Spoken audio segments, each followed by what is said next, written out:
더불어민주당 대권주자인 이재명 지사는 긴급 기자회견을 열어 대장지구 사업 특혜 의혹을 직접 반박했습니다. 이 지사는 모범적인 공영사업 사례인데도 범죄 수준의 조작을 벌이고 있다고 반박했는데 국민의힘은 과거 BBK 사건까지 꺼내들며 공수처 수사를 촉구했습니다. 김태민 기자입니다. 대장지구 개발사업 특혜 의혹에 대한 조선일보 보도 하루 만에 이재명 지사가 직접 기자들 앞에 나섰습니다. 이 지사는 과거 야당 인사가 추진했던 사업을 공영개발로 전환한 모범 사례라며 억측과 흑색선전이 난무하고 있다고 강하게 반발했습니다. 여러 의혹 제기를 범죄 수준의 조작으로 규정했습니다.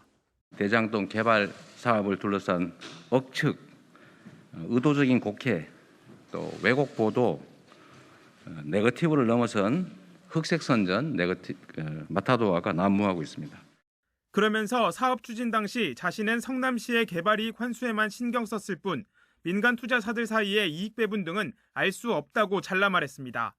특히 의혹의 핵심으로 꼽히는 자산관리회사 화천대유 그리고 언론인 출신 대표와는 아무 관계가 없다고 강조했습니다. 저희가 이제 재판에 사실 조회를 해보니까 갑자기 무슨 화천대유 이런 회사가 나오고 지금 뭐냐고 제가 물어봤습니다. 근데 자산관리회사다. 우리는 그 법인 설립에 아무 권한도 없고 알 수도 없고 관여할 필요도 없는 거죠.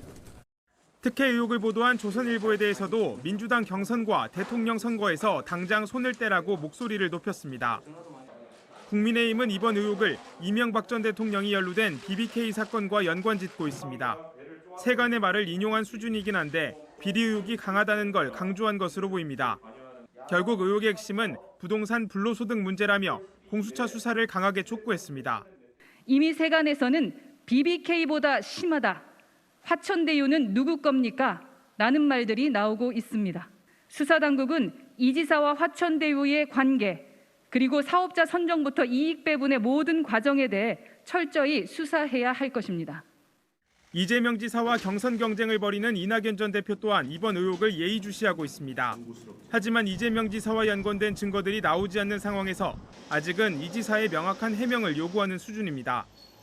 이 지사가 직접 나서 이번 의혹을 진화한 건 최대 분수령인 호남 경선에 악영향을 미쳐선 안 된다는 판단 때문으로 보입니다. 때문에 국민의힘이나 언론 등에서 추가 의혹이 나올 경우 이 지사의 대응 수위도 높아질 전망입니다. YTN 김태민입니다.